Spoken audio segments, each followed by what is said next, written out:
All right, you guys, I am excited to have Carl John, or also known as CJ.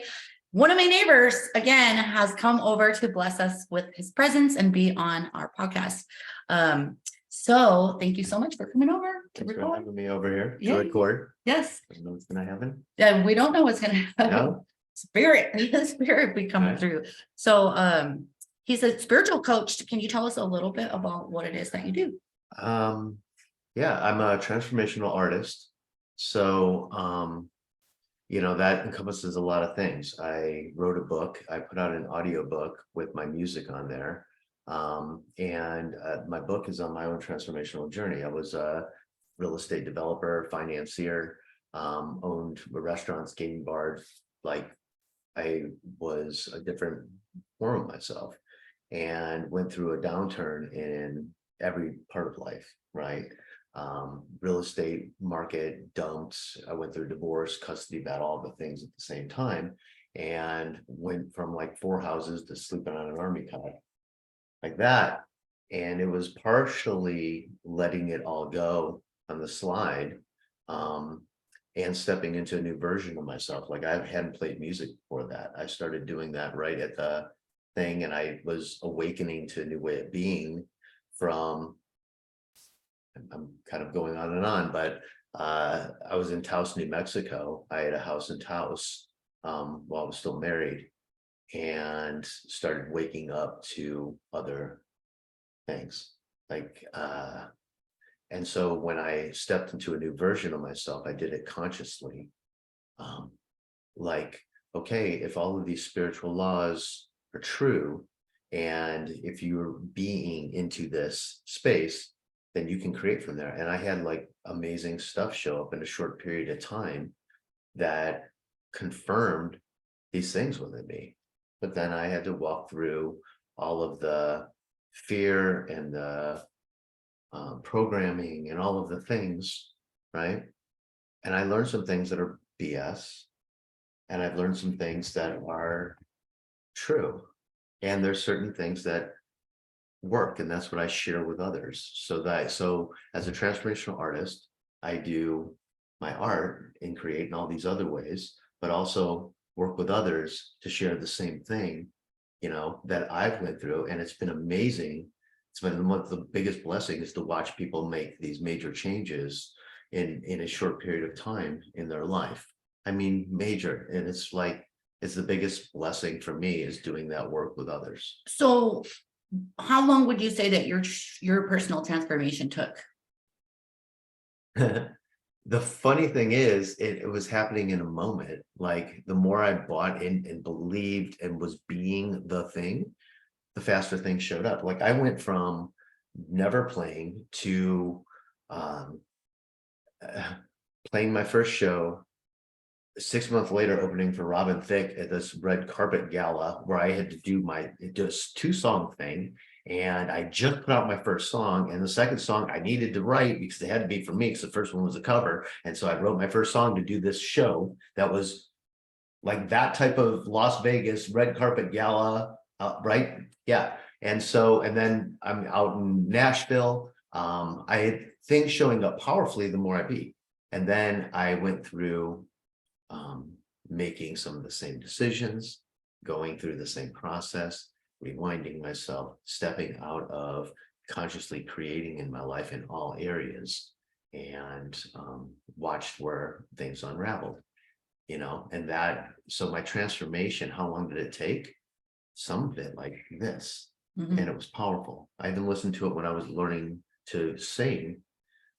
There was a moment, I wrote about this in my book, where I hit the mic, and in my head was the lights, the people, the thing, and I had been recording and listening back. My voice sounded like 2 different things. There was a engineer in Nashville who stated the same thing. He's like, yeah, no two takes of CJ is the same. And it was like, I was realizing where I was in my head, in my heart, when I was projecting that in those moments, and it was different. I like that. I like that a lot. I think like everything is frequency, and it depends where your focus is, what comes out. Like even if we make a post on social media or something, it's like, where is your head at when you use what words are you going to use? Right. how they're going to be perceived based on who you're being. I love that you keep saying who I'm being versus what doing or Well, and it's both, because the thing is, it's the being, but then you have the doing of. One of the things I like to quote is Frank Sinatra on that. It's like do be do. Do be do be. It's like be the thing that you're creating, but do the work. Chop wood, fetch water I like every that. day. Because I think too, in the spiritual realm, at least in my industry, right, we talk a lot about being, because it's really, it's who you be that ends up making the world outside of you. But that doing part, I think a lot of times where some of us are flighty. I mean, I'm just talking about my own self. The actual doing part, Right. or you get stuck for like, so maybe you could talk on this too, like there's the being, which is like that feminine energy, right? But then there's that doing that's like executing, which is more of the masculine. Where, so for me, I too was in commercial real estate for over 15 years. I was in the commercial real estate industry. So funny that it's like completely opposite of what I do now, right? Right. But so I was very much programmed to execute, very much programmed to do the 9 to 5, very much programmed to think that you have to do these things in order to later on receive this joy or receive this pleasure. And then coming full freaking circle, it's like really being in that beingness. So yeah, whatever it is that you're stating you are to the world. And you're right, it's like within the yoga communities and in nouveau spiritual communities, it's no judgment, it's just nouveau, it's new, right? It's like there's a lot of stumbling within that, because it's there's teachings out there that do nothing, nothing goes undone. Well, nothing goes undone, but to do nothing is that you don't have to push in these directions, but you do have to do the work of. Recently, and I was doing this to show my daughters, I'm a single dad, I have 2 daughters, right? And my oldest, when she was going through some challenges, I had to show her how to step into something. I, at the same time, went through a major surgery in my core. This was like a year ago. And I had to put myself back together, right? And I had to show the doing of the daily commitment, the daily program that you create for yourself that's in your highest and best interest, right? That you have to do those things. You can't sit in stillness all the time, because then you don't believe your own bullshit. Because if you're saying I am this and you're not actively acting as if, right, then you don't believe it yourself, do you? No, because you're just creating, all these other, it's like, oh, but if that person was really imbibed in you, what would they be doing right now? Wouldn't be this, right? Right. yeah, I like that. So really embodying that person and being and doing that person's work.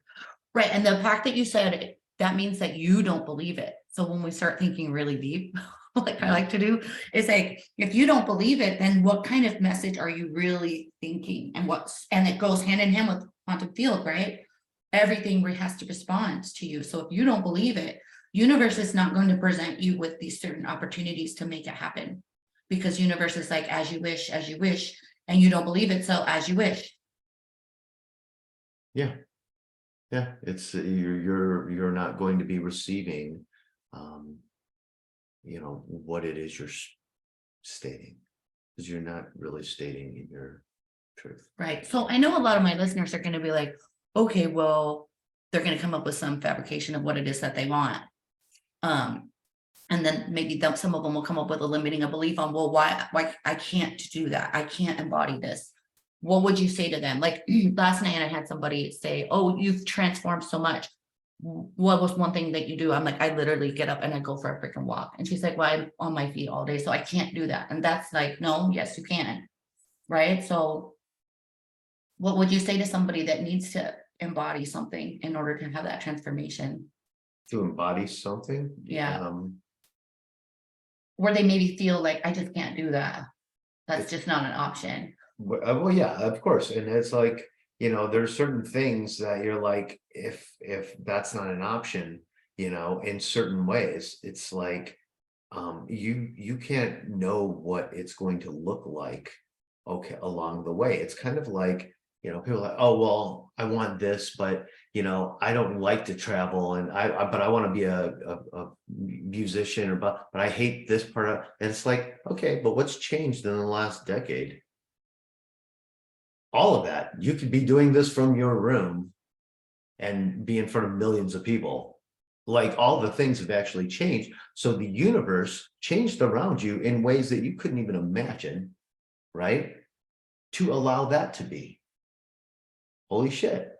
So all of it's possible, right? Because it's bigger than you, and these things that we're each going through, is leading us towards our soul growth and within the collective consciousness. That's what I have to believe is true. Okay.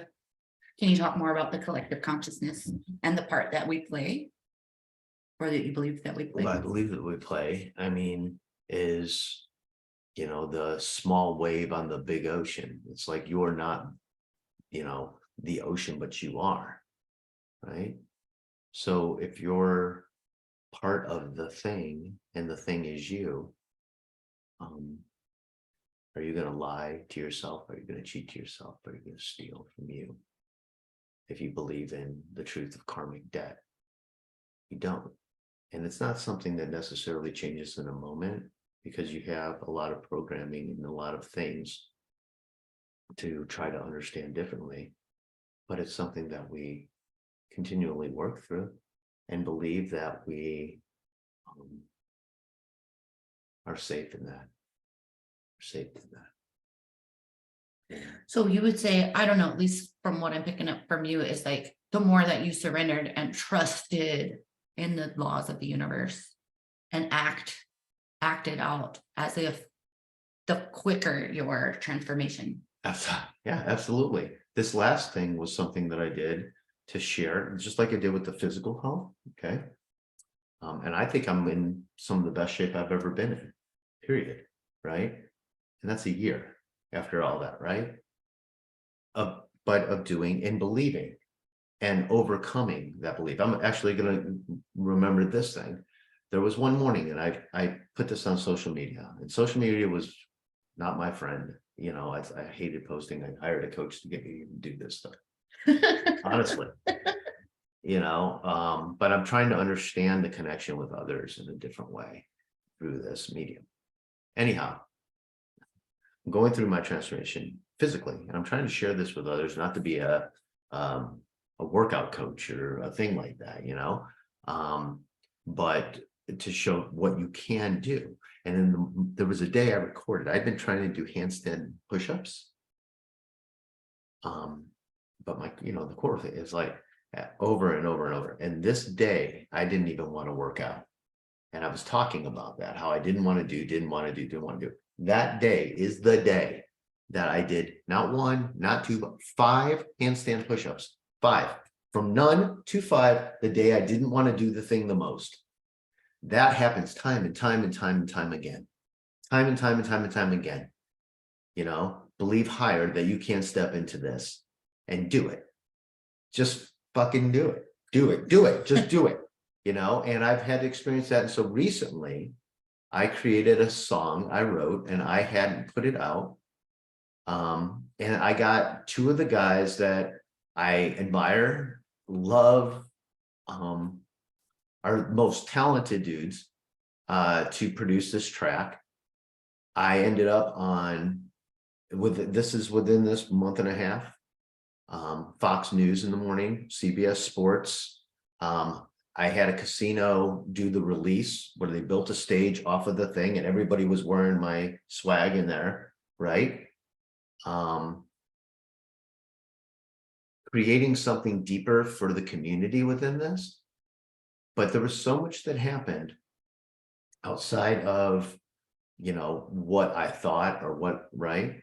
And then but I had to step powerfully into each thing. I got the call from Fox News on a Monday night or getting into evening to come in on Wednesday morning. They wanted me to do the acoustic track with the interview. And since I had recorded it, I hadn't played acoustic once. I'd been working with a backing track because I'd never done that before. So I was going to focus on that.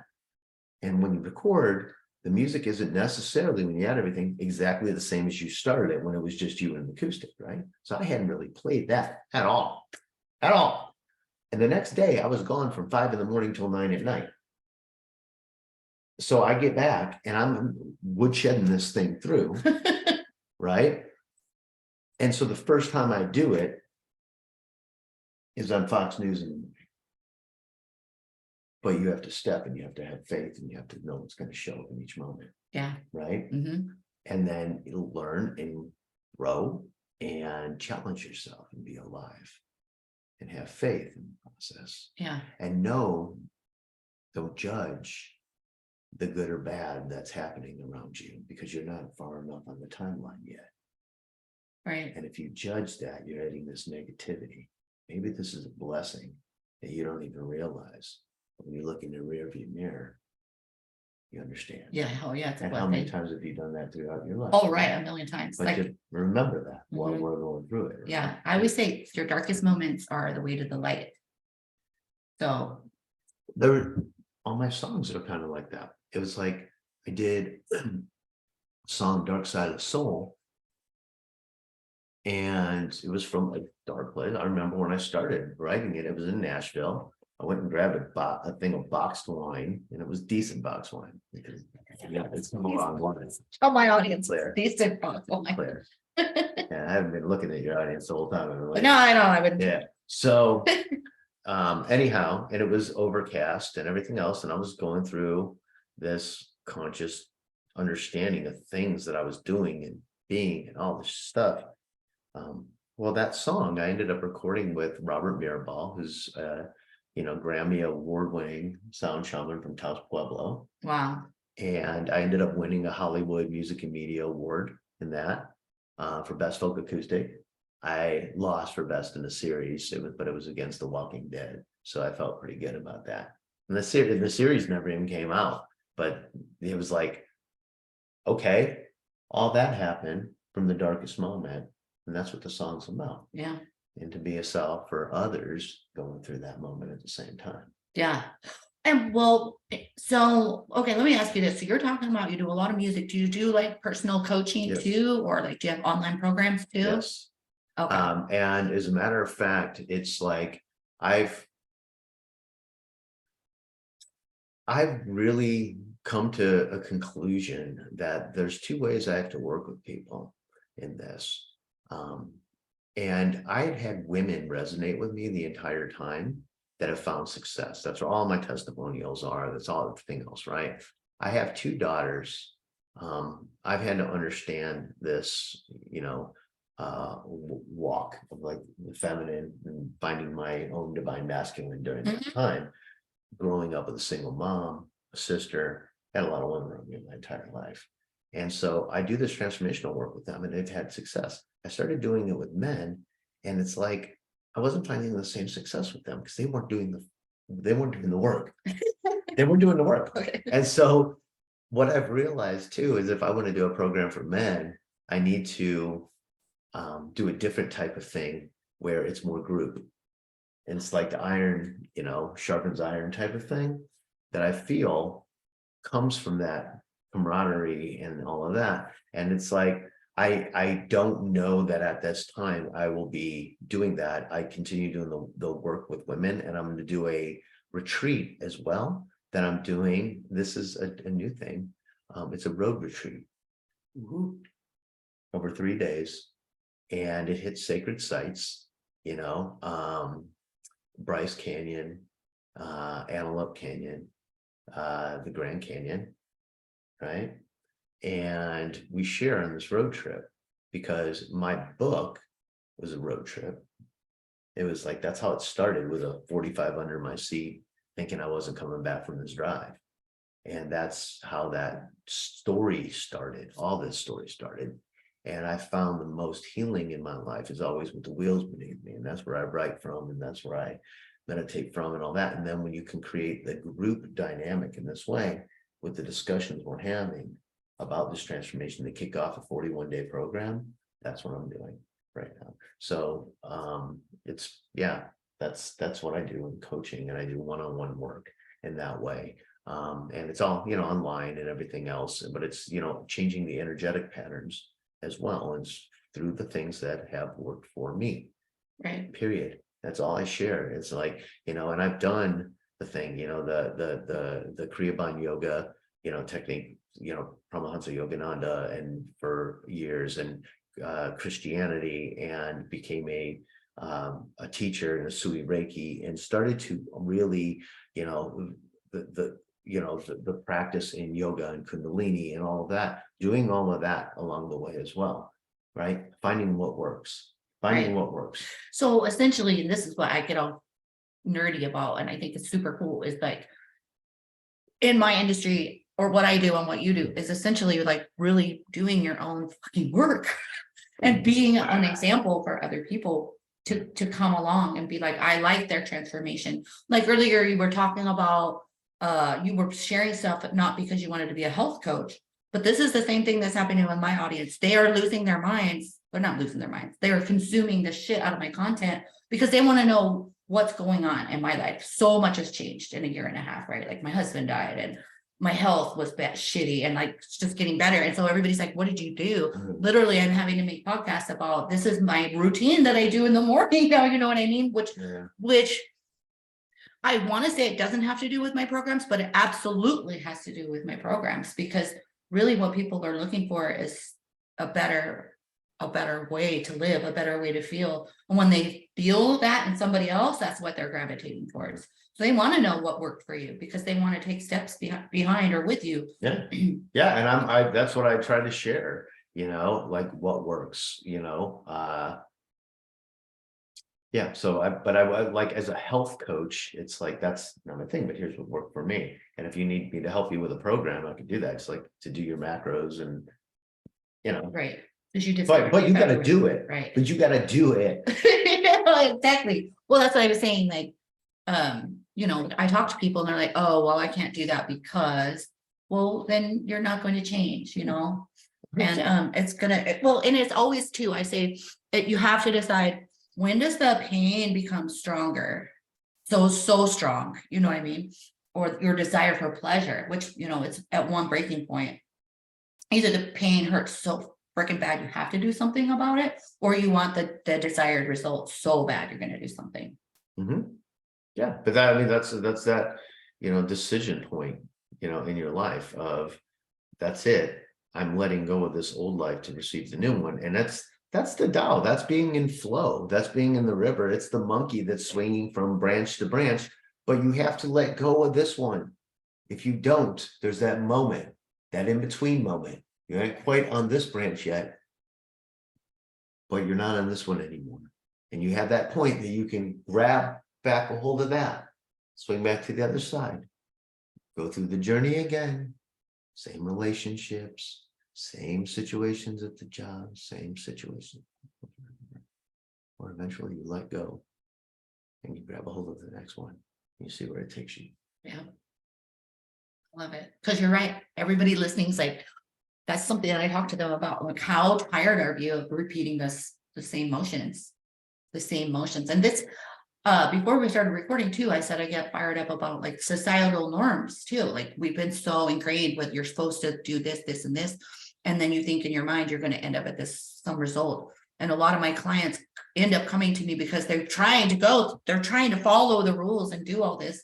And then they find out, like, I have lack of joy. What the living hell am I doing? You know what I mean? So I feel like people like us are here to like break that norm as well. Yeah. And that's a lot of times, it's what it is. It's breaking that identity, and sometimes it takes shattering it, but you have to be in a place to continue doing the work, because if you shatter it, people go, oh, I want my life to change.